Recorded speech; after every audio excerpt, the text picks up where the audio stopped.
I started learning about ETs, which I had always believed in as a kid, I came across something that said, like, if you meditate like every night before bed and say, like, I would like ET contact, basically, then like they'll come. Okay. So again, I started doing that, and it was like, I don't know, maybe 6 months.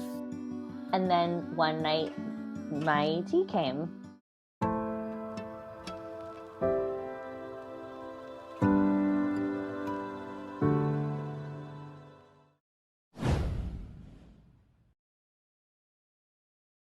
Oh my goodness. Z, I was practicing your name beforehand because I wanted to make sure I got it right. It's Gazit Chaya. Is that right? Yeah, way to Okay. go. Okay, I just wanted to make sure because that is a That thing is for me. very impressive. I wanted to make sure that I had it right because I believe everybody's name is sacred, and it's your energy, right? It's your sound signature. So, of course, I want to try to get it right. So, but anyway, welcome to the show. You are an amazing person. I have a list here of all the things you are. You're an author, you're a coach, you're a safe and sound protocol provider. You do nervous system regulation work. And on top of that, you've had this like amazing spiritual journey where you went to seminary, you started on a path of Judaism, you are an ET contactee. So am I missing anything? Is there like, are you like a chef, like, or something? Like you're doing like some other thing, moonlight? This is a little known tidbit. I have a sewing YouTube channel, and it's The like art. me and Yes. like 70-year-old women, Yeah. and I like chit chat as I sew, I and love that. I have had like 24,000 views or something on it. It's Yeah, because hilarious that's to me. phenomenal. Because that's amazing. Are you kidding? Like, so It's so like satisfying. cute core is like a thing right now. I don't know if you're aware of this. So like I like to collect miniatures. Like there's Oh these my like little gosh. miniature kits. Oh. They're technically made for kids. But I like them. They're like little resin miniature kits. Yeah, I Do like you do them. the ones, do you know the ones that are little foods and they're Yes, like kids' that's what I toys? have. It's called like Yes. Shopkins. Yeah, so the ones I have are called Make Me Mini, but it's essentially the same Oh my thing. gosh. So it's I'm very similar. Shopkins obsessed. Yeah. One of my best friends is 8 years old, Yeah. and she has a huge Shopkins collection, and we Yeah. have so much fun. Like, there is a little They're jar of adorable. pickles. Oh There's my like god. little See, grape jelly jars. why is that Like, so it satisfying, is right? so satisfying. They have like Yeah, these little sweetest eyes and like I love little it. expressions, and Yeah, I'm obsessed. So I I love love it. that for you. Okay, so I'm glad that you also are into cute things. So on top of all of the serious work that you do, you are also into cute things. But like, where can we just hear your life story? Like, where did this all begin? Like, can we talk Do you about have little Z? 72 hours? I will let the tape run as long as we need to. Like, just start from the beginning. What was childhood like? What did that look like for you? Yeah. You know what I am now realizing? I Yeah. just turned 44. Yeah. So I've been 4 decades, almost 4.5 decades. I feel like some of the stuff is starting to like come into focus a little bit. Yeah. Um, I had 3 brain injuries, Oh my God. 2 when I was 15 months old. So I had the first one at 15 months, and then 2 weeks later, I fractured my skull a second time. Whew. Oh my God. And then at 3 years old, I had a third one. Yeah. And I think what like little Z is like, I think we'll never know, Yeah. Yeah. because I was brain injured Mm-hmm. Mm-hmm. before I could like have a verbal or like really much of an identity, right? Mm-hmm. So a lot of people with TBIs like sort of have like a who they were and Yeah. who they are post TBI, Sure. but like we'll never know, which I think is Yeah. actually kind of liberating in a way, Mm-hmm. Mm-hmm. because a lot of people are trying to like be their true self Mm-hmm. in this way that like there's a true self out there that they can find. Mm-hmm. And I feel like because I won't ever be able to know who I would have been without brain injury, Mm-hmm. I can just like, my website is called anexperiencer.com, because I just feel like it just gives me permission to have a lot of different experiences, Yeah. because I'm not really sure who I was before Yeah. those brain injuries, or who I would have become without them. Mm-hmm. Um, So it's kind of nice in a way because I just get to try on a lot of different things. I feel like, Yeah. that list that you read is a great way of showing, like, I just keep trying on these different identities. And there was a period of time when I had been diagnosed with a borderline personality disorder. Mm-hmm. Mm-hmm. And I no longer fit the criteria for that. I have all sorts of thoughts about what, Yeah. when people are given that diagnosis, what it is actually saying. Yeah. But one of the things that is like a criteria is identity disturbance. Mm. And I feel like that's also a way of saying, like, we want you to be in a box and like a one clear box and stay in that box because it's too Sure. unsettling for us as a culture and like too hard to control you if you keep jumping in and out of different boxes or like just say fuck the boxes. Yeah. So there's a part of it that is like, from one perspective could be like, who are you? Like, why do you keep changing identity? Why do you do all these different things? Mm-hmm. Like, what do you mean you don't have a gender? Like, Mm-hmm. Mm-hmm. there's one way of looking at that. It could be like, get a grip. But the other way of looking at it for me is like, yeah, like I'm just playing with all this stuff and I'm Yeah. trying it on and I'm seeing what it feels like. And I feel like that's what I've been doing for my whole life. I was, as an itty bitty child, like deeply imaginative Mm-hmm. and very, I would say like antisocial. Mm-hmm. So I spent a lot of time alone creating worlds and being in them. And now I'm pretty sure that I was time traveling Mm-hmm. and that people like the only reference point for that was imagination. So that I was Yeah. like imagining things. But I listened to this. If there's any like post evangelical Christians out there, they'll Oh, know. tons, I'm sure. Okay. So I listened to this program. It was a radio program on one of the Yeah. Christian radio stations called Adventures in Odyssey, Mm. and they time travel in it. And so I was like religiously addicted. I would tape it on little cassette tapes Yeah. um, every Saturday morning when it would come on. And then I had like a case of the recordings and I would listen to them like on over and over and over and over all day, all night. And the guy Waltz was like this old like grandpa figure, and he would help them time travel with this time travel machine. And so I think I was time traveling Yeah. like without really knowing it because I would be in imagination Mm-hmm. situations. Like I Yeah. used the swing set at our school Yeah. to like initiate the time travel. Yeah. To And if like like jump. I would start swinging and then it Yeah. would go and like I would just spend my recess and then like when they blew the whistle I would come out of it. Like I went to Yeah. all sorts of places, lived all sorts of experiences, and now I'm like pretty sure I was doing that. Yeah. And so I was like really pretty unsettling for a lot of the adults around me. Sure. Yeah. I was really into costumes. So I Mm-hmm. made costumes for everything, but I would make weird costumes. Like I was obsessed with Mother Teresa. So I made a sari, like what the Sisters of Charity wear. It's white with the Yeah. blue stripes at the bottom. So I Yeah. had one of those that I would wear around. I was obsessed with the Holocaust. So I made like a prison outfit and drew a star of like sewed a star of David onto it, and I Yeah. would wear that around. Um, I I had like so many iterations of this, and I was Yeah. constantly reading. So I think that was also another like permission to like be in Mm-hmm. multiple realities, because Mm-hmm. I've come to realize that most fiction, I think, is like, especially science fiction. Like if you've Yeah. read any Octavia Butler, you know Octavia Butler? I know of Octavia Butler, but haven't read any Okay, yet. we Yeah. will talk about that. Um, I'm ready. yeah, but like especially her like Xenogenesis, she has a Yeah. whole like ET trilogy. Yeah. It's like her ETs are pretty much the same as my ETs. And so like I Interesting. really think science fiction is just like people who had ET Yeah. contact like writing about it or who like go into multiple realities. Anyways, Yeah. so I was very much not in the like Yeah. Standard. mm-mm, The mm-mm. standard box. And meanwhile, I was in a super evangelical Christian environment. Yeah. Yeah. So my only exposure was, my family, Yeah. my Baptist school, Yeah. and my church. And those were the only places that we went. And so everything was in that construct. And I asked a lot of questions. Sure.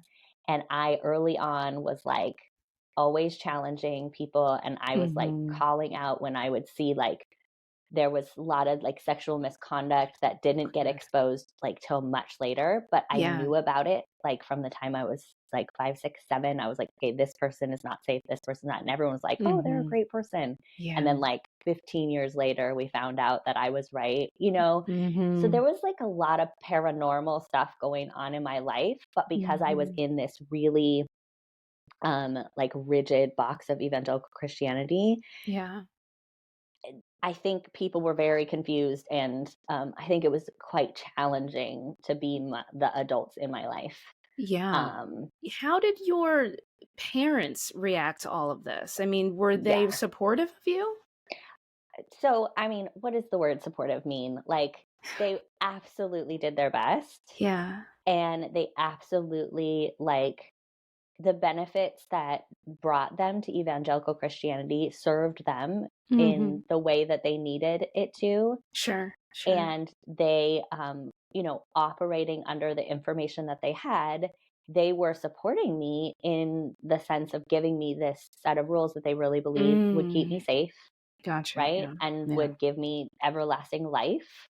You know, so from their perspective, I'm a huge fan of someone named Byron Katie. Have you heard of Byron the Katie? work. Okay, so my favorite quote ever is, if I were thinking and believing what you were thinking and believing, I would do the exact same thing.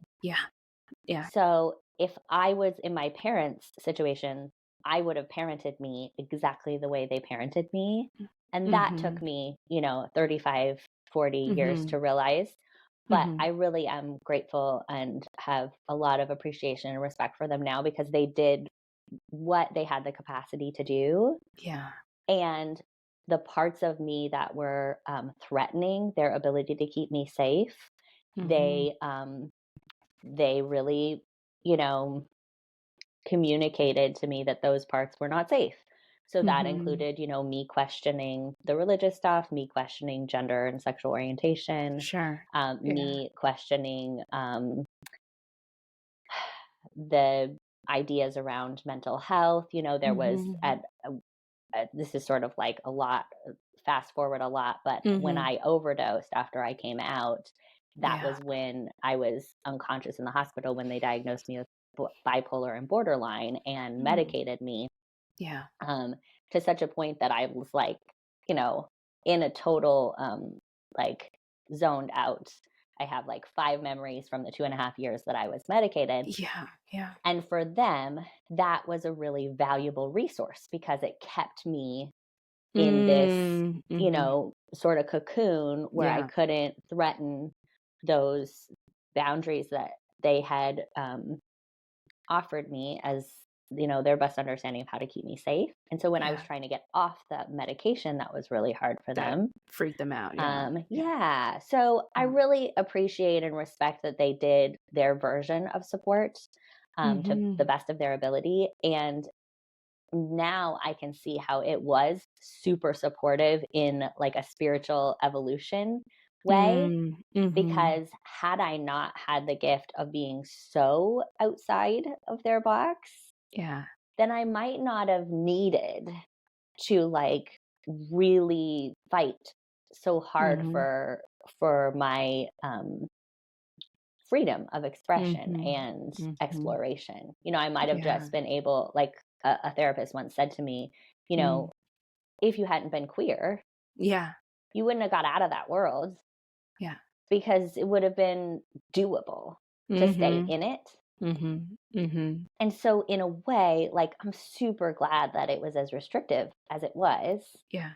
Because it made it so that it's like if I was in a cocoon that was like, you know, roomy, had like 3 bedrooms and was like chill, I'd be like, I do not need to turn into ooze and become a butterfly. Like, it's nice here, you know? But because my cocoon was like 7 sizes too small, I was like, we're getting the fuck out, like, as soon as possible. Like, let's melt, let's decompose, let's deconstruct, you know? I love it. So, Wow. You know what? I feel like a lot of people who probably listen to both of our shows can kind of relate to that on a certain level, that when you feel constrained, when you feel restricted, when you feel like, I always use the metaphor of like, you put on a sweater and it's like too itchy and it doesn't really fit right. And you're like, ooh, get this off of me. That's that moment where you're like, what else is out there? I need to figure out what else is out there. So for you, and I know you covered a lot of ground in like 15 minutes, which I love. I love that about you. At what point, like, what was the point that you're like, I'm out of evangelicalism? Like, what was the next thing? Yeah. Okay, let me take this off. Speaking of sweaters. Oh, sweaters. I see. I was channeling that I knew you were uncomfortable. Awesome. Okay. Yeah. So what was the point that I was done with evangelicalism? So I think there was a progression. Yeah. So the earliest memories that came around like 8-ish were when I found out that there were missionary kids. Okay. So there was missionary families who would like visit our church, and they had kids and they were all going out on these mission trips. And because I was so eager to understand like options outside of this very little monolithic world that I had been in, I was like super fascinated and excited about learning about other experiences on the planet. Yeah. And so I got very into the missionary families.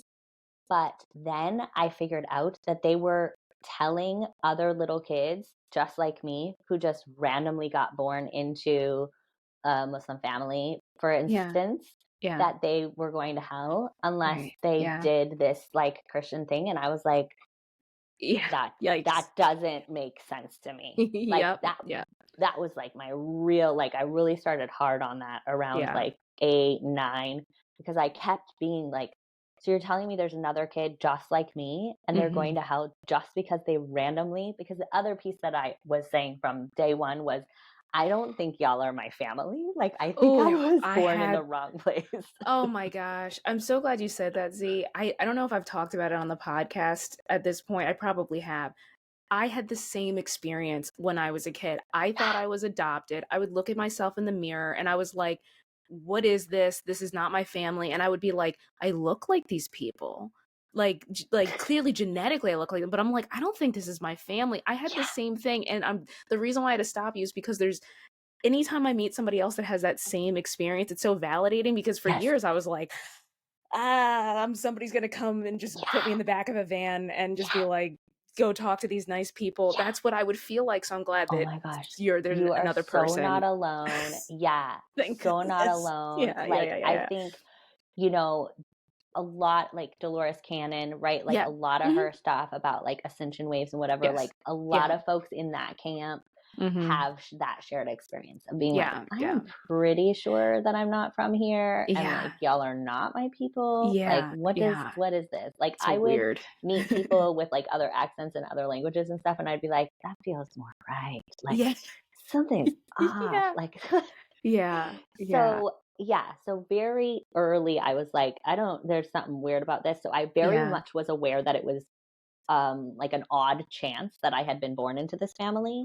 So I very much related to these other kids that I imagined all over the planet, who we were telling like, hey, because you had the odd chance of being dropped into your family, you're gonna burn in hell forever. And I was like, but I had such a tight relationship with God from like day one. I was so into the concept of God. Like I loved Jesus.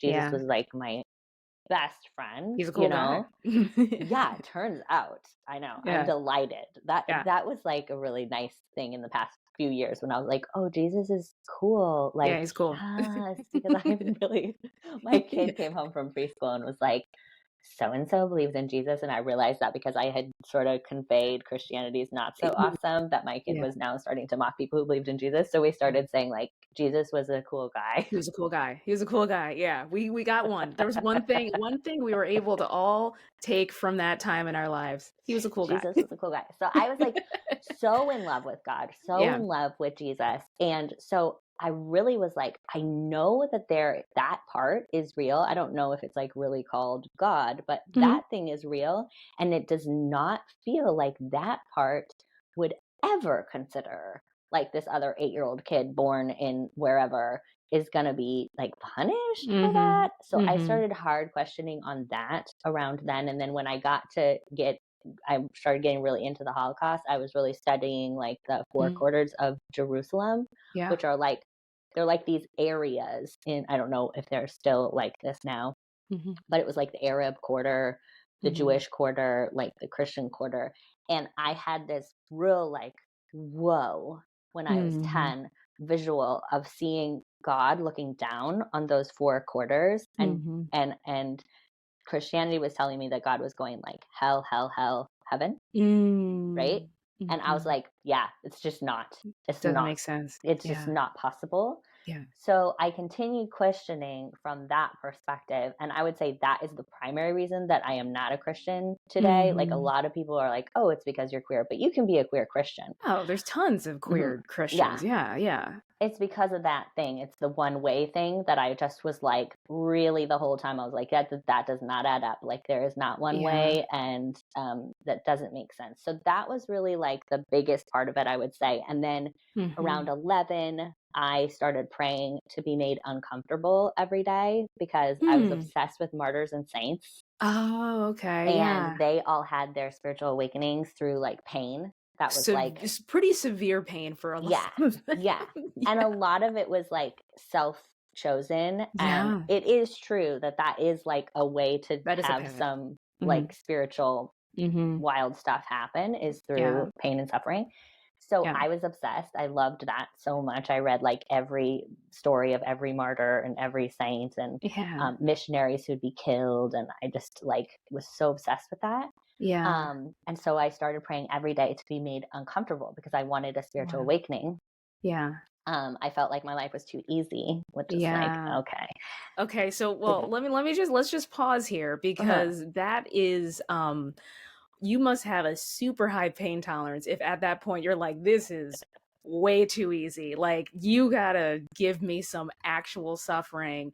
So I know that generally, you know, ask and it is given. The universe generally will give us what we want for the most part. So what happened? Like, did you Yep. get I was the given, thing? I received, What'd you get? What'd you yeah, get? yeah. I mean, I got the realization that I was queer, right? Oh, So okay. Yeah. it was when I like, the day is like, this is the most remembered day of my life, is that I was in the like PE locker room getting changed. Yeah. And I saw this girl getting changed, and I was like, you know, you're 11, 12, like you're hearing people start to talk about like crushes Sure, and whatever. yeah. And I have an older sibling, so I had heard, you know, about like Yeah. this whole idea, and I had always been like, yeah, I don't know, I don't have that. Like, I don't know what they're talking about. But I saw her like take off her shirt, and I was like, and you're like, oops, I yeah, know what that's they're it. talking about. Yeah. And Yeah. it took about 5-10 minutes. We finished getting dressed. We walked up to the other, like the upper campus. Yeah. And by the time I got up there, I was like, okay, cool. Like, this is my thing. Thank you, God. Like, this is the thorn in my flesh. Like, this is my cross to bear. Like, got it. No problem. I can totally handle this. Like, I'll be celibate. I'll go be a missionary. Like, cool. Like, that was your immediate thought. Yep.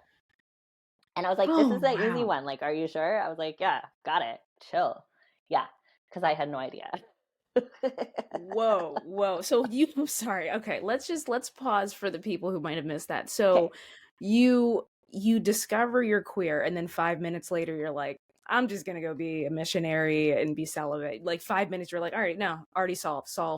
Yeah. Okay. So then what happened? Yeah. Okay. Yeah. I mean, I was excited in a way. You are. Because I had been asking for something. Yeah. Right. And this was like the thing that my community told me was like pretty much the number one thing that could send you to hell, right? And made you like disgusting. And you found the loophole around their hell. Yeah. And I was like, perfect. Like, suffer for Christ, dunzos. Like, got it. I'm like, way to go, God. Like, good job. I was really like, it really felt like 5 minutes, and it felt so clear and like a relief, because I had been trying to ask for something, you know, because I was like, while I had the brain injury, nobody knew I had the brain injury then. Sure. Yeah. Right. It was the early 80s. They didn't have any of the research that they have now in concussion. So I was like a highly sensitive child, Yes. which Yeah. they didn't have that then either. Definitely did not have that yet. So I was just like weepy and weak and like annoyingly sensitive, you know? And so there was a lot of like, wash your face, like you're fine, like get it together. Yeah. But there was no like, oh, your brain injured. And I just so happened, like, the part of my brain that got injured was the part that like can process like emotions and interpersonal relationships and like visual input in a certain way, but it wasn't my academic part of my brain. Yeah. So the academic part of my brain has always been like on point. Yeah. So I've always been the like smartest person in any room. And so my culture loved that. Yeah. And they didn't see me as disabled, Mm-hmm. you know, because I was like this weepy little, like, very sad, brilliant kid.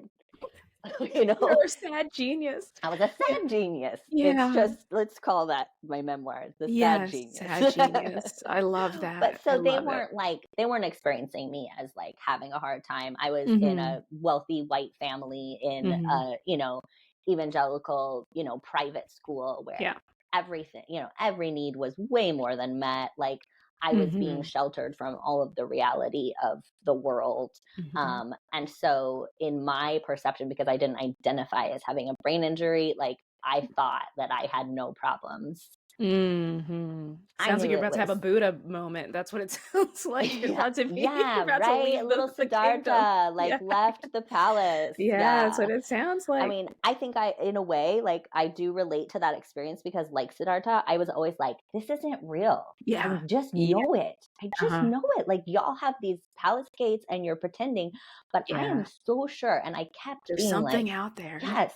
A little Jasmine-esque, you know? I was like, I'm pretty sure, friends. So I was like, cool. Like, I'll just do this offering for Christ. Like, let's go.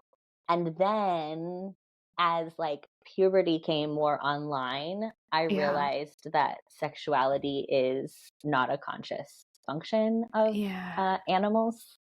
It is an automatic, like autonomic function that has like evolved to have certain needs and priorities, and it will override your consciousness. Sure.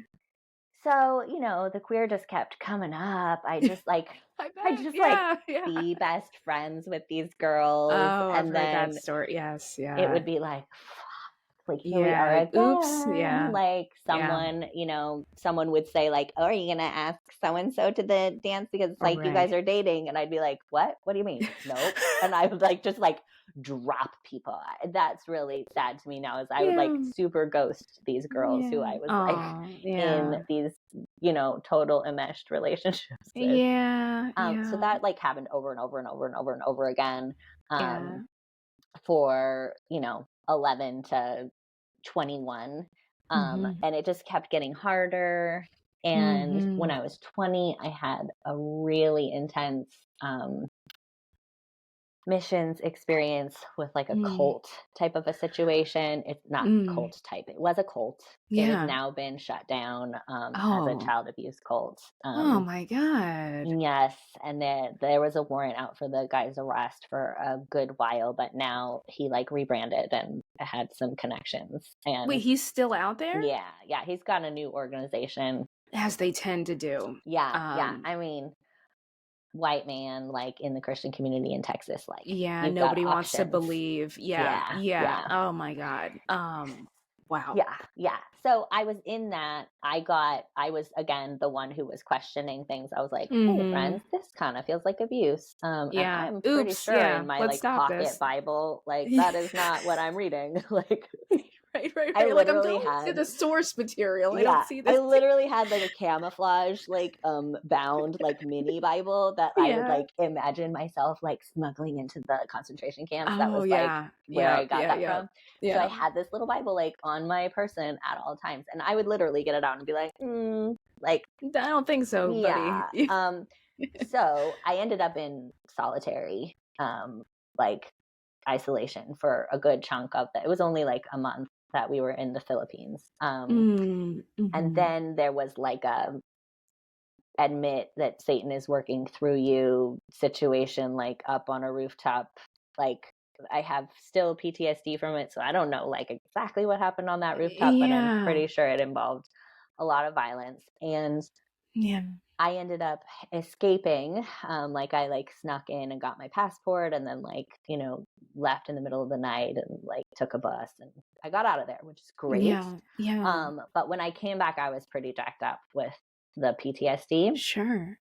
And it was like I physically couldn't do the Christian anymore, because I would walk into a church and I would start having panic attacks. Understandably. Yeah. I mean, yeah. Oh my God. So that combined with one of my roommates who I had like totally fallen in love with, she had a come to Jesus moment on 9/11, which was my senior year of college. They had like all those, I don't know if you remember, they had like all these rallies and like revivals during 9/11, because people were scared about like end of the world. That was a weird time. I mean, I was in, I guess I was in 8th grade on 9/11. So some of that, there was a weird time. Yeah. Well, there was a lot of like street revivals and stuff that they were like bringing people to Jesus because people were scared, right? Of course, yeah. So she got saved and like was no longer gay, and it was the straw that broke the camel's back. Like, I couldn't handle it. It's a lot. It was a lot. So that combined with the little cult experience, it was no going back. Let me just say real quick, if from just all of that, if you in some alternate reality had blipped into like United Church of Christ, regular, nice, super progressive. I love United Church of Christ. If I ever am forced to go into a church, that's always the one I go into. Or if I, for some reason, feel, because they're very progressive. If you had blipped down into this reality in like a church like that, I feel like you would be running that organization. You sound like you were the most devoted Christian I have ever met in my life. Like, the way that you describe how, like, on fire, to use the term that evangelicals love to use, for Jesus, you were on fire. You had your pocket. You wanted to save souls. If you had been in just like a little progressive Christian church, you would be. We'd see like, oh yeah, they elected the new whatever. Like, oh yeah, there's Gazit. Yeah, like. It's kind of hilarious because my mom's a pastor. My sister went to seminary, became a pastor. And like, I went to seminary. Like, it's like in me, Yes, like it's part of you. I was so hardcore, like so on fire. And I led our college campus crusade meeting. Oh, wow, 350 people came every week, and I like was the MC. I led Bible studies every week from 7th grade until I was 21. Every week I was leading Bible studies, so I was studying and preparing and leading a like small group discussion on spiritual principles.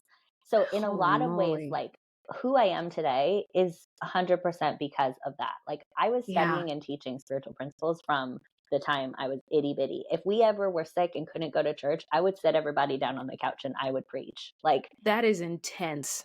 Yeah. Wow. Yeah. Wow. Okay. So you go from that, Z, and then 9/11 happens. Your, girlfriend decides that she's apparently not queer anymore. The world's shifting. You have this horrible situation where you have to escape. What could possibly come next after this? What comes after? How do you top that? So, I mean, every day of my life has been wild. Yeah. This is what happened after that? So right after the Philippines, I went and I studied abroad in Spain. And just like, I was just in PTSD, so I just like don't remember that. I just like wandered around. Then I had senior year with the 9/11, and I was a linguistics major. And again, that part of my brain that's the academics is like always been fine. So I got recruited. I was studying Arabic, and then 9/11 happened. So I got recruited by the US Army to be a cryptolingual analyst. Oh my God.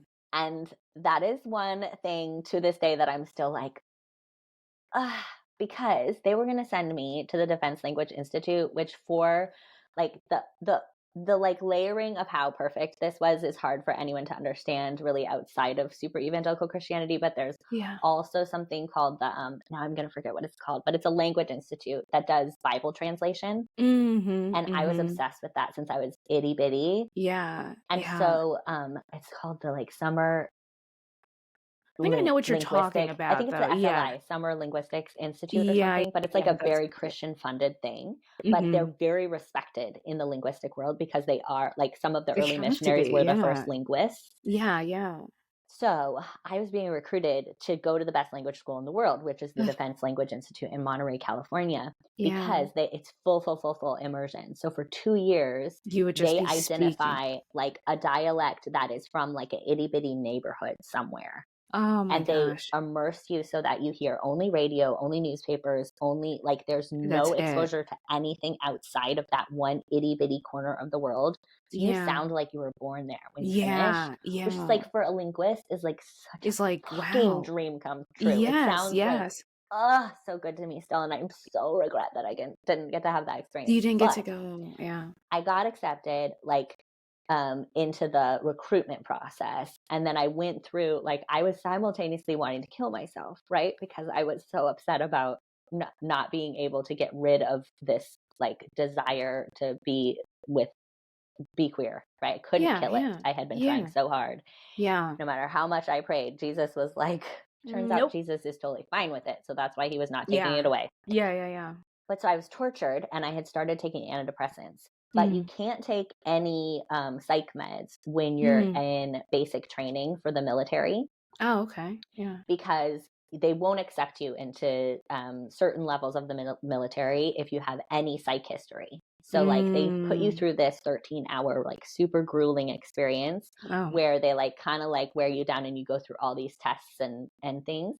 And one of them is like, have you ever like talked to a therapist, guidance counselor, anything? And they'll kick you out if you have. What? Yeah. Really? So like the girl who I was hanging out with that day, like I would say it was like hour 6. She finally admitted that she had gone to the guidance counselor in 4th grade when her parents got divorced once. And that they sent her home. Yeah. Because I was going to be in like top military security and intelligence, like clearance, like working for the CIA. Gotcha. So they don't want you to have like any capacity to break down. Okay. Okay. Are there any people walking around that like? No. And that's why like people are at war, like are capable of what they're capable of because they've had to shut themselves down so much and not process anything, right? So well, my weepy ass wouldn't even exactly. So like, I'm like this hugely highly sensitive person, right? And I'm like, I'm kind of having a breakdown about life, but I'm super smart. Like, is that okay? And they were like, no problem. This is what they told me, which I can't even believe. I was like, okay, cool. They were like, you'll go to basic training. We'll take you off your psych meds. You'll go to basic training. You'll have a breakdown. And then they'll take care of you and put you back on psych meds and it'll be all okay because you got it in basic training. So once they accept you, they'll keep you if you get it because of basic training. So, right? And I was like, let's do that. Like, what? Let's send me someplace for like shooting guns. And I should have a breakdown while I'm shooting guns. Let's do that. That sounds really wise. So I'm like, great. So hour 6, hour 7, like I see this girl drop out. I'm like, I'm definitely not telling anybody anything, right? So I'm lying. I'm actively lying. Every time they ask you one of these things, they're like, if you lie, like 5 years in prison or like $20,000 fine, all this stuff. And I'm like, totally. So cool. So then they got to the one, and this was like post Don't Ask, Don't Tell. They like hand you a laminated thing, so they don't verbally say it. And I don't know how it is now. But they hand you a laminated thing that's like, if you've ever had a homosexual thought, if you've ever heard of anyone who's had a homosexual thought, if you've like heard of someone who's had a homosexual dream and they told their friend and you ever talked to the friend, it was like all these scenarios. Then it's like, you need to like walk away now or like 5 years in prison and 20,000, whatever. And I was like, Yep. Never. What? Never, nothing. Nope. Don't know anything Cool. about that. Again, totally No. fine. It was so wild. Then at like so they also do these like, oh my gosh, they do like manual exams, like gynecological exams that are like definitely sexual assault. They do these things like that you have to strip down and like bend over and like do calisthenics like naked Why? with like a group of men who watch you. Like Is that to it's just to tear you down. It's just to dehumanize you. Okay, so hours. We're like in this huge concrete building in Los Angeles. Hours. We get to hour 12 and I finally have passed everything except for the like language like competency test or something, and it's code breaking. Okay. Oh, okay. Yeah. So I'm in a room of, I remember it was 9 guys and me in this room, and we're now going to take like a 5-hour exam to show like So our fun. code breaking skills. Okay? Yeah, It was yeah. so fucking fun, actually. Yeah, It's yeah, like one yeah, of yeah. the funnest That things was the thing you were waiting for. I Like, had I'll do 13 ever hours of this if I can done do. in my life. Like ecstasy. Like Yeah. such thrill. I I'm so loved that excited. That's so awesome. much. I Yeah. got the highest score they'd ever seen. It was so amazing. It was like Yeah. really a highlight of this lifetime for sure. Ah. And I like never get to talk about it. So thank you for Yeah. getting me to this point. But it was so euphoric and I just like totally killed it. And I used to have a photographic memory before my overdose. Yeah. So it was like really cool and fun to do those kind of things. So yeah, then I got like sworn in, and then they take you to sign your contract. And so I had like my little ID. I had like taken my picture in front of the like American flag or whatever. And then they take you to sign your contract. And mind you, this was this is 25 years ago almost. So the contract was for $100,000 a year. Mm-hmm. They were going to waive all of my 4 years of college student loans. That's awesome. And they were going to give me an $80,000 signing bonus. Oof. So like this was extremely hard to walk away from, right? Yeah, yeah. So we're signing the contract, and there's I forgot that they also trained me how to do a lie detector test.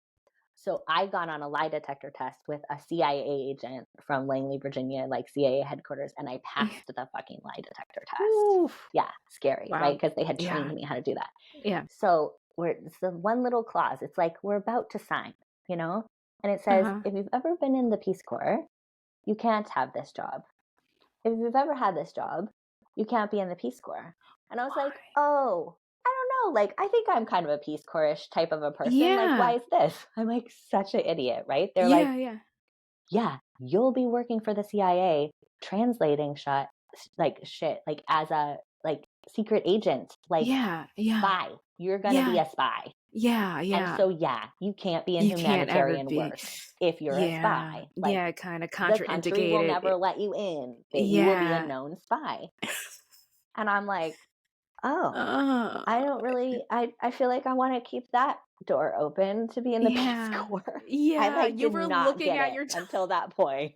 It's like you were looking at your timelines. You're like, do I want to be a spy for the military, or could I do the Peace Corps at some point? So are you telling me you didn't sign? I didn't sign. Wow. Because you wanted to be in the Peace Corps, potentially. No, not even definitely. You're just like, you want the option. You don't want them to take away the option of being in the Peace Corps because you were a spy. I didn't realize until then that what I would be translating would result in people getting killed. Yeah. You thought you were going. Well, you know what? I think that's fair though, because there are, in your defense, many reasons why you could be there. You could be doing maybe that's not really in the United States Army. I was delusional. Really trying. I was trying to find it. I appreciate it. It was my delusion. I was so, I was so excited about the language component of it. And it just was like such a nice ticket out of my world, which I think a lot of people end up in the military because it's very common. Yeah. Such a nice ticket. So anyways, thank goodness for that clause, because I definitely would have had a breakdown in that basic training. Yeah. And who knows if I would be here today. But yeah. That was a wild thing that happened after 9/11. Holy shit. Yeah. Okay, so you didn't become a spy. I did not. I said no thank you to the spy So did timeline. you just go home? Like, what happens when No, I had also, while I was getting recruited to be in the United States Army, I had also been accepted at Princeton Theological Seminary because nice. in the like joint program, Master Divinity, Master Social Work, like you would think someone would have been like, these don't really These congruent. are Like, compatible. what's happening to this child? Yeah. Clearly confused. I'm like, I'll be a social worker or a spy. And a spy. Like when kids say that they want to be like a ballerina and an astronaut, which are like both take like dozens of hours. You're like, do both, why not? Totally. And it's like, and you totally did. You're like, I was like, yeah, I think that sounds like similar. yeah. And then I had also applied to Teach for America, which is like an AmeriCorps program. I know about them. Yeah. So I decided to do Teach for America, and I deferred my acceptance to Princeton. But that was actually the way that I got out of the Army, because you can't just say no thanks after you've been sworn in. There's two clauses. I think one of them is like you're deemed like physically unfit, and the other one is that you have a full ride to grad school. Oh. So I just so happened to have a full ride to Princeton. Like, actually, as it works out, guys, it's been great. Good night. Don't forget to tip your waitresses. I'm going to go become a priest. Sorry. Telling this story, it seems really wild. I'm sorry. Is this the first time you realize this is a wild story? Please, please. I think I haven't told these aspects of it in a while. Whew. Child. So, like, the closer you are to it, yes, the less crazy it seems, you know? Yeah.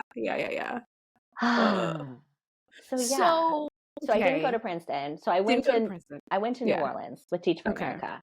Okay. And that was when like it got totally like slapped in my face, the queer thing again, because I show up and like, if you know anything about Teach for America, at least 20 years ago, it was like these super liberal, like, you know, sort of like rich white kids who were like a lot of white saviorism and a lot of like privilege and a lot of, we're going to go into these like Black and brown communities and save them. Right. Oh yeah. I mean, when I was in college, Teach for America came, and I remember they talked to me and they were like, Camille, they're just going to love you. They're going to see who they can be. And I want to be like, you're like, I want them to be who they are. Yeah. And also like, I don't want to be your token. So for real, have fun. You know, like I do want everyone to have an education, but you're kind of tokenizing me. Right. Yeah, exactly. Good intuition on that. I'm glad you had the wherewithal. I did not have any of that personal development done yet. Yeah.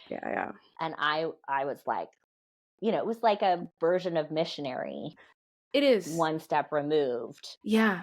Similar. And so it felt better than the Christian missionary thing, but I was still on that same like path, you know? So I went, but there was all these liberal, you know, people who had gone to like Smith College and like women's colleges and stuff. So they were all gay. Yeah. And they were all like super open about it. And I was like, what's happening? I had like never told anyone, right? Yeah. I was like, I don't know what is, and what happened was the first event was like this lunch thing. And this gal walked up to me and she was like, so the LGBT historical tour of New Orleans is at 4 p.m. and like, we'd love for you to join us. And I'm like, who are you talking to? Like, those people over there, are you inviting them? Sure, go, help yourself. I was like, what's happening? And she walks away. And the two gals who I was sitting with were like, because you're gay. And I was like, excuse me? No. And they were like, we are. Like, obviously you are. Like, this is the gay corner like that you're sitting in. Right. That's why we're all here. That's why I gathered you here today. So you were in a gay club that you didn't realize that's why you were in the club, is that they saw your aura and they just knew. Let's just reflect back on how many scenarios I've ended up in totally not knowing what's going on. I mean, that's kind of been the theme so far. You were about to become a spy and you didn't even know. You like, so I blame the brain injury. Okay. Yeah, sure. So did Oh my you end up gosh. so did you Yeah. come out So, to them at this okay. point? So, yeah. Like So I'm like, what is going on? Then all these, Yeah. so I'm getting to know these people and they're like, it's fine to be gay. And I'm like, what do you mean though? Have some decorum. What are you I was talking? like, I never seen it before, Yeah, yeah. I This didn't was have any new. reference point for it. And so I was like, on one hand, in these schools where there was like intense and obvious racism and Yeah. Yeah. oppression and Mhm. just Mhm. really seeing what was happening in the world in a way that I had always been, hidden Mhm. from, hiding Yeah. from. Yeah. So that was crumbling my like psychological construct to be in that all day long. And Mhm. then my after hours was these people being like, but it's fine to just be gay. Like, just tell Right. your parents and like, it'll be cool and just go live your life. And like, you can get married, you can have kids, you can like have a profession. And I was like, ah. What? So the Yeah. whole like system that I had built to try to like be on the planet was just Mm. crumbling, and my mental health was tanking. And Mhm. I was like, I was, I had been actively suicidal, but I was like, it's happening now, like I was like, Oh I god. really am Yeah. going to kill myself. Yeah. And so I took, like, a friend of mine was like, yeah, I'm Mm. driving you to the psych hospital, pal, Yeah. because like I can't, like, she couldn't manage it, which I respect her for. Sure, sure, sure. Yeah. So she took me to the psych hospital, and I ended up in like 40-day outpatient program. Mhm. So I Mhm. took a leave of absence from my classroom, and I was in this outpatient program, and I still hadn't told any of those psych people that I was gay. Yeah. Um, and I guess I just like kind of went through the motions, figured I'll just keep my head down and then they'll like release me and I'll go back and it'll be okay.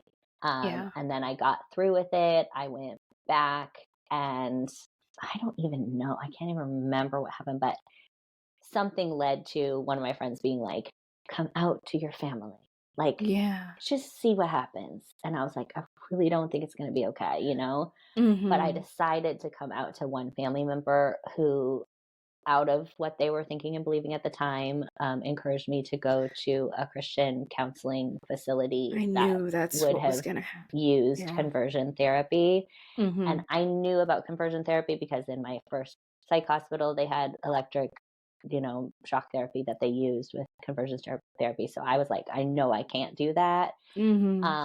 And I knew at that point, like, these people, my colleagues in Teach for America had been telling me, Yeah. like, you can still be a good person. Everyone can be okay and you can be Sure. queer. And so I was kind of like trying to open up to that. But when I got the confirmation, like, that's not how it would work in my community of origin, I just Mhm. felt sincerely like, I don't want to do that to them. Like, Yeah. I don't want to like ruin their situation that they've so carefully constructed because I can't get rid of this. I saw it as like a personal failure. So I really Oh felt my like the god. greatest kindness was to remove me from the situation so that they wouldn't have to confront it. Because if I couldn't hide it, then I didn't want them to have to live with it. So I Mhm. overdosed, Mhm. and um, that was great in the sense that it was like the final, because I died and then I had a near death experience and then I came back. Mhm. And when I came back, I was like, there's nothing left to lose, kind of, because I Mhm. had like ruined everything, right? Because the Mhm. other thing in my upbringing was, being gay was like the worst, and then Yeah. killing yourself was the worst. Yeah. So those were the two like automatic hells, and I had done both of them. And so you're like, what Yeah. else? What else it Oh my god. So, I don't know. I just want to hold space for that for a moment. Because, anytime I talk to somebody who gets to that point where they feel like they don't belong on this earth, I just want to hold space for anybody out there who has ever felt like that, may ever feel like that, is dealing with that. Um, and just remind everybody that you do belong here, even if that's not being mirrored back to you in the current situation that you're in. And that there are really cool, weird, funky people out there that want you here. Yeah. And I'm glad you're still here. I'm glad you're still here. I really am, that like you get to keep experiencing whatever this experience is, and then also getting to share your wisdom. So I just wanted to stop and say that before we move on to whatever else could have happened in your life. Like, what else is there? Well, thank Z. you so Yeah. much Yeah. for giving that moment. I think it's Yeah. really, I've come to believe that the biggest lie that there is that there's anything that can separate you from divinity. Mm-hmm. Yeah, I believe that. And when people are told that there's something about them that would cut them off from that divine Mm-hmm. source, that's the Mm-hmm. cruelest thing that we can do to Mm-hmm. any person. Mm-hmm. And it's just no possible way for you to be separated from divinity, Mm-hmm. because you are divinity, right? Mm-hmm. And Yeah. that is, if there's anything that, like, in 1,000 years there's any thought or mention of me, I would want Mm-hmm. people to get that, like, oh, like, remember, there's nothing you can do, say, be, Mm-hmm. that could ever separate you from the universal, like, unconditional love, Mm-hmm. all powerful, all knowing, Yeah. like, you are so, like, Bashar, Bashar? Yeah. Oh, yeah. Of course. Yeah. So the first rule, universal, like, law of Bashar is Mm-hmm. you exist. Mm-hmm. Mm-hmm. And this, I think, is one of the most powerful teachings that I've ever heard, because it says the fact that you exist Mm-hmm. means you have a right to exist. Yeah, you're worthy. That's it. So your existence is the only requirement Mm-hmm. for your value, for your divinity, for your worth. Mm-hmm. And the Mm-hmm. fact that you are is confirmation that you deserve to be. And that is the thing that I was confused about. I thought there were requirements. Mm-hmm. And so, in a way, once I woke up in that hospital room and I had done the things that meant Mm-hmm. you're going to be damned forever, and I was still here, Yeah. it was like a totally blank slate. Mm-hmm. It was like, now I'm still here. Like, I didn't, because I died and I didn't go to hell. It was fantastic. Yeah. It was, Yep. Yeah. I felt that unconditional love. And I Yeah. knew that I was a part of it. I knew that I was it. And so I had disproven on, like, a major scale these constructs, these lies, that I could ever be anything less than the divinity that is everything. So Yeah.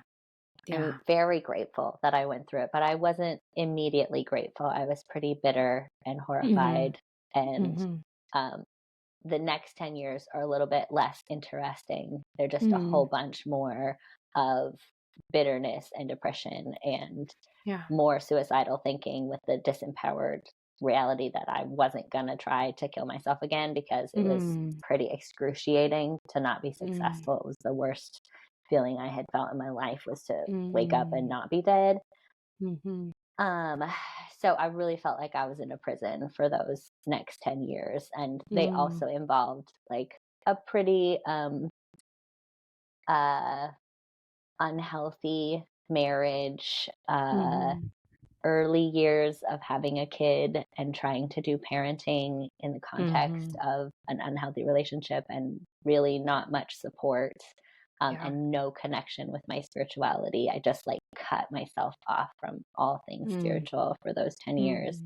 And it was when I was finally asked by my ex to go to the psych hospital and check myself in and sign away my parenting rights, that I came to another, like, end of the road moment. And was confronted with losing everything again. That I just feel like I had another divine intervention. Like, there's no good reason why I didn't die with the overdose. There's no good reason that psych hospital turned me away. Like, I showed up at the psych hospital and they were like, yeah, we think you're really stressed and you need a lot of help, but like you don't need to be in the hospital. Wow. And I was like, what? And then I went to 3 more psychiatrists to try to, you know, get an answer that was going to work for my ex. And finally, one of them said, like, have you had any head injuries? And I said, oh, yeah, there's this funny story about how I fractured my skull like 3 times. And she was like, yeah, let's get those medical records because you're showing up as like a brain injury, like survivor. And I ended up by another series of miracles at a physiatrist, which is like a rehab doctor, neurological physiatrist, who was like, yep, you're totally classic mild traumatic brain injury. Like, you have second impact syndrome from the first 2 that I had that were 2 weeks apart. And he's like, it's bizarre that you're alive, but everything matches. Love when a doctor says that to you, right? I mean, that must feel great. Yeah. And there's this little thing in the front of my brain that I forget what it's called right now, but I have a little like business card in my wallet that says like, if you find this person dead, like, it's probably because this thing burst in their brain. Like, it could happen. It might not happen. And you're just cool with it. You're just like, well, there's nothing to be done. Yeah, I guess there's nothing you can do. So you might They're as well like, just... it could be this, or it could be some like iron deposits from bruising from when you were 15 months old. So like, love that. Cool. Modern medicine. We can't tell you everything. Yeah. So, but that started, and that's when he gave me the book. I asked for like a guidebook for dealing with brain injury, and he gave me the book Man's Search for Meaning by Viktor Frankl. Have you read it? I have not. It's on my list. Trust me. It's in my Kindle. I need to read it. Yeah. I mean, if I agree with this doctor now, if you're going to give a human one book, only one book, it's that book. Because in our like historical context, someone who's lived through a concentration camp is kind of like one of the worst things that we can like describe. And it's his personal narrative of living through that and finding meaning through that. Yeah. And so I think it's really, really like a great primer for being on the planet. I was really mad at the point because I was like, no, I want a brain injury book. Like, what the fuck? And he was like, you need to accept your situation and make the best of it that you can. Right. Wow. That was very forward thinking of him to give that to you. Wow. I know. So okay, so I'm trying to keep, I need like a cork board with like red strings connecting everything. It would be like a scary like conspiracy theory type situation. I feel like that Charlie Kelly meme where he's just like, I need to talk about the mail. That's what I feel like right now. Okay, so we don't need to cover everything. Well, all right, how about this? At what point, maybe we did touch on this. At what point were you contacted by ETs? Did we touch on that? No. Oh, yeah, that happened like a few years before the brain injury doctor. I love how that is so minor that you didn't even mention it. Like, all this other stuff happened, and you're like, oh yeah, the ET, oh yeah, Jim, yeah, he flew in. So what what happened? So I mean, that all started happening after my kid was born. Yeah. So my kid was born in 2011, and so we started working with a couples therapist, and the couples therapist was like a person who like their day job was a therapist, but like they were like contacting spiritual realms kind of human. Cool. Yeah. So I don't know like which came first, but in that office, I started hearing voices and seeing like angels and like dead people basically. Yeah. And I was like, it started getting to the point that they were very like distracting. They were like trying to ask me to do things. And I was like, I'm in the middle of a therapy session. You're trying to work on your marriage. Like you're like, yeah, you didn't load the dishwasher. And they're like, can you talk about Archangel Michael? Yeah. And I was like, I cannot right now. Like, you need to back off. Like, this is about me. It was like really weird. And I think, I don't know how I decided it was safe to like mention this to this therapist. Yeah. But maybe she mentioned something about like Sure. knowing about that. I don't know, Yeah. because I had never met a human who had like, I'd heard of like mediums or whatever, but Right. somehow I started talking to her about it, and she was like, yep, I do that. Like, I'm going to teach you about it. And I was like, okay. So Love this. I love every part of it. So she's like, yes, on board. I'll tell yes, you about it. yes. Okay. So she had like this mentor whose mom had passed, and like I was like in a lot of communication with this mom, and the mom was like somehow like my spirit guide, and like some of it got sketchy. So let's just reflect on the fact that like this person was paid to be my therapist, which there's like a very specific code of ethics around that. Yeah. And so there was again, according to what she was thinking and believing at the time, she was doing her best, but there was so many things that were not ethical in there, and I was in like one of the most vulnerable places of my life, which is why it's unethical to bring in other. Yes, that's exactly why those laws and rules exist. Yep. So that got really weird really fast, and like I started meeting with this like older woman whose mom was the one that I was in contact with, who was like on her deathbed, and like there was like I was trying to help her, like I was like being a medium basically, because they needed to heal these wounds. It got wild, kind of against your will as well, in a weird way. Like you can't force someone to be a medium for like it got wild, not moral at all. Okay, there were it was not ethical. But I started seeing spirits like everywhere, and angels, which like look very different. So if anyone's like, oh, aren't they kind of look the same? Like in my experience, they look very different. The angels are just like beams of light, and the humans look like humans. So I'm like trying to learn about this. I'm like, okay, what is this? What's going on? I'm trying to like learn and understand what's happening to me. I'm like talking with them. Meanwhile, my ex was very freaked out by it all, validly. Definitely, and so it was getting a little out of control. Like I was having a hard time focusing in life because I was just hearing voices all the time, and because I didn't know, you know how you hear like mediums or channels or stuff say like there's like an on-off time, they like put out like a closed for business. There's absolutely, I didn't know how to do any of that. Oh, that's so they the first were like, thing you have you're to just learn. Available. Like they were just like talking to me constantly and like giving me jobs. And I was working at a public school, so there was like thousands of spirits there every day who had agendas for all their great grandkids. You know, it was really pretty out of control. But I didn't. At first, I thought it was awesome because I was like so mystical as a little kid, and I you're like, oh, this is real. So I loved it at first, and I started learning about it and all this stuff, and then I started learning about ETs, which I had always believed in as a kid. And now I'm like, I'm sure that I had a lot of ET contact as a kid, but I just didn't remember You didn't it. realize that, yeah. Which some of the time travel stuff could have been ET stuff could have too. been ET, yeah.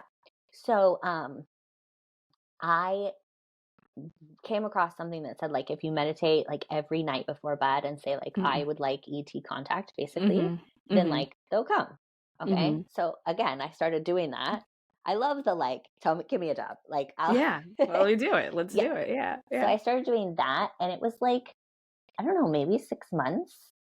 And then one night my ET came and was just like, it wasn't in this condo because we moved since then, but it was like, I was laying in bed and then they were like just a little bit, like maybe 4 feet away.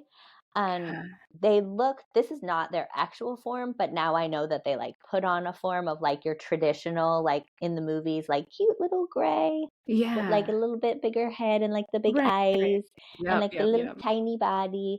And like they had 4 fingers and they're like little, like almost like sucker pads, like a little froggy looking, you know, very cute, very non-threatening. And they just were there. And we communicated telepathically. And I was like, oh my gosh, I'm so excited. Like I came on big too fan. strong. Yeah, I came on too strong. I was like, you came. Like, yes. Oh my gosh, let's go somewhere. Like, let's learn all about it. I was so excited. That's exactly what I did. And they were like, yeah, no. And they left. Chill out. God. Oh my God. So you came on Too Strong. You're like a super fan. Like you were wearing, you had like their t-shirt on and they were like, bye. Yes. I was obsessed. I was like kissing their little tentacle. Yeah. It was bad. So that happened. Oh, it hurts. Oh my God. Wow. So did they ever come back? Did you ever have contact? Okay. Yeah. Okay. So it took like a while for them to come back. Like meanwhile, because my ex was so freaked out by all this stuff, I had decided to ask all the spirits and angels and everybody to go away. Yeah, Which now done I'm that. like a little sad that I did that Done because that. they haven't really come back. But yeah. So I asked them to go away. They did go away. Yeah. And then like we went through the divorce, which was like excruciating and so drama and, you know, several years of lawyers and all that stuff, custody and blah, blah. And somewhere along the line, because the other piece that we didn't talk about was that like around when my kid was like 1 or 2, I started, that same therapist had been like, dude, like you're spiritual. You are you're a highly spiritual person. Yes.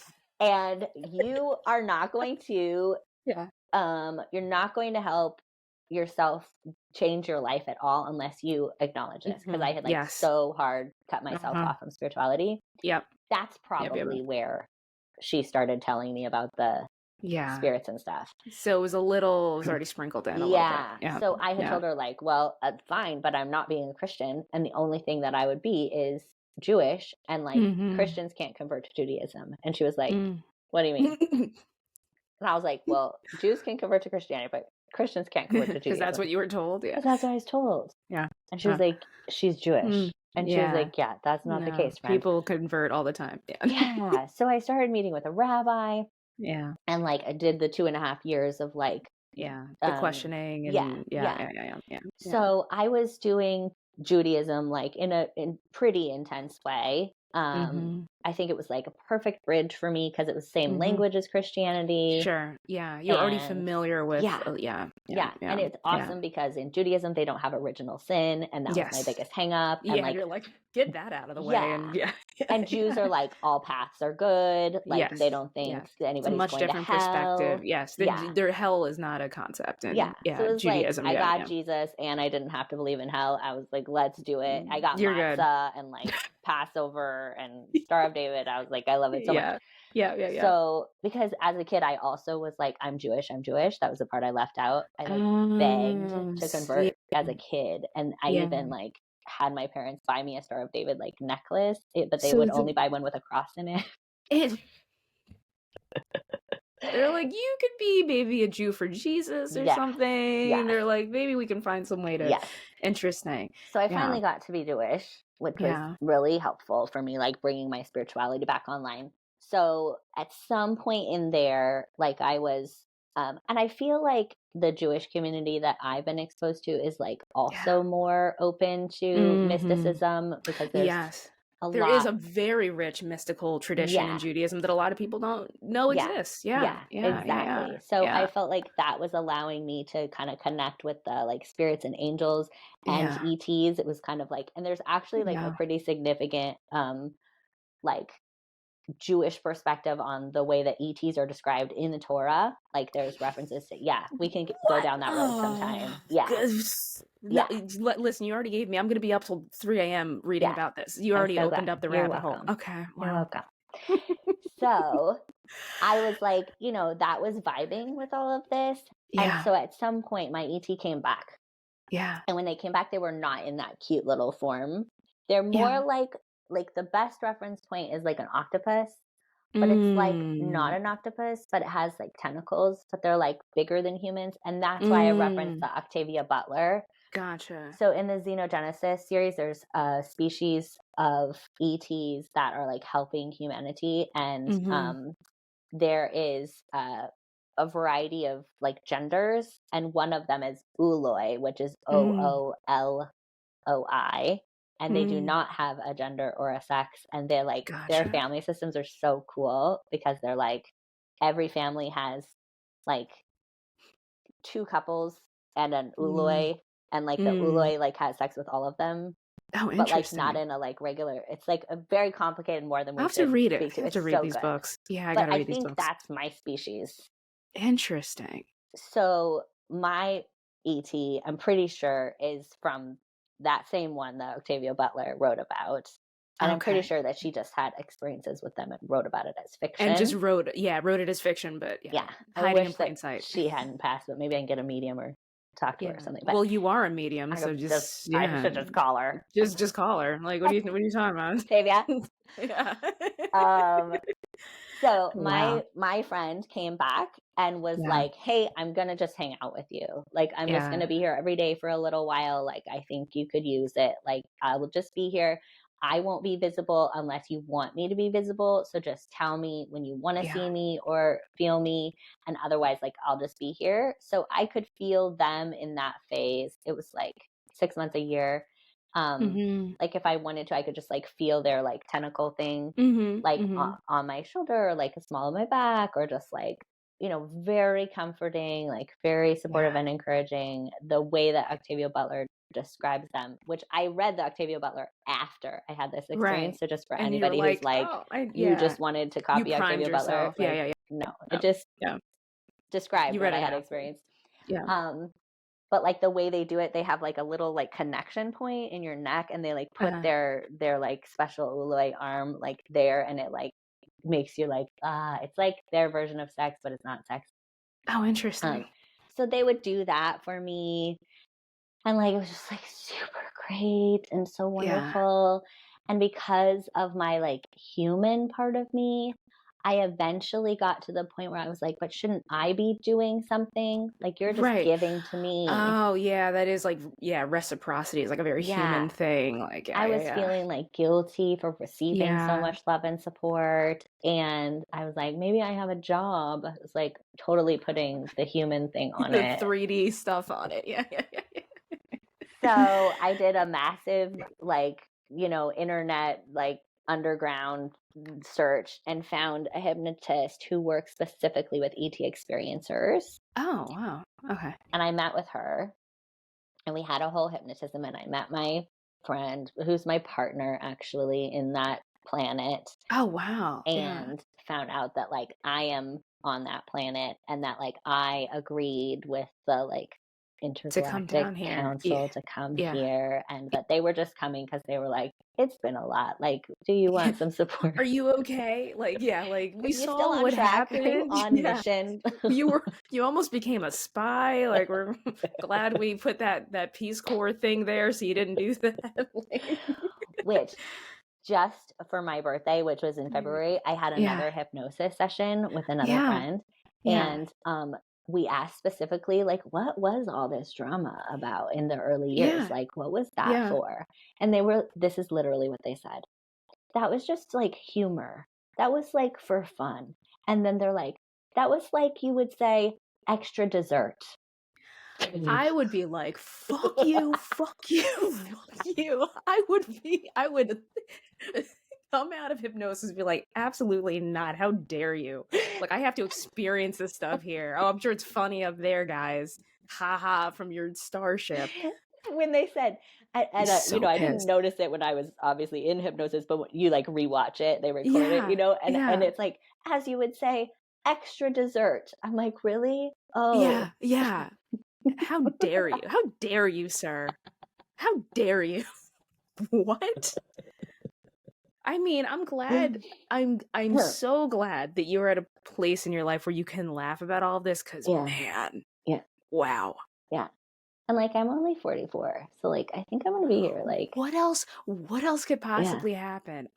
Listen, Z, it's far over an hour. We didn't even talk about apologies. Do not ever apologize for being the beautiful sad genius that you are, and giving one of the most interesting stories I live. This is like, I swear my purpose on this earth is just to like hold space for amazing stories. I loved every minute of it. I'm so glad. The only thing that I regret is that we didn't get to talk. We'll probably have to do a part 2. It's just like, talk about the work that you do helping people with nervous system stuff. You do Safe and Sound Protocol, which I've done separately. We didn't even get to talk about that. We need to talk about that. We'll talk, maybe we'll do it on your show and we'll talk about it. Or we'll do a part 2 on mine, whatever. But I mean, where, other than the astral plane, where can people find you?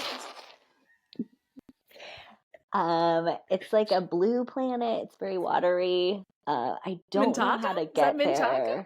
I can't figure it out. Actually, it sounds like Mintaka. You have really good skills of research. So if you can figure it out, because I can't find them. Like, there's no, you look up octopus-like ETs, there's nothing.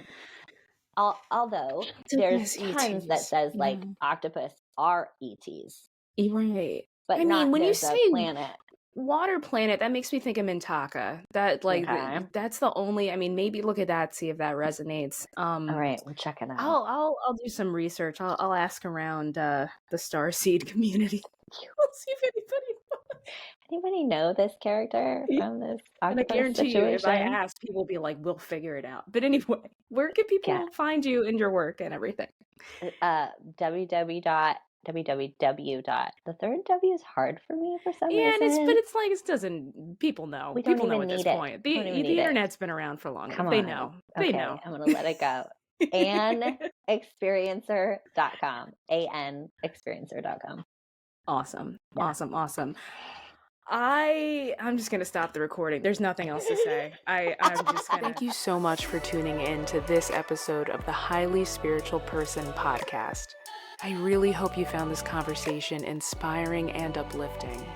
If you did, please consider hitting that like button and subscribing to our channel for more updates.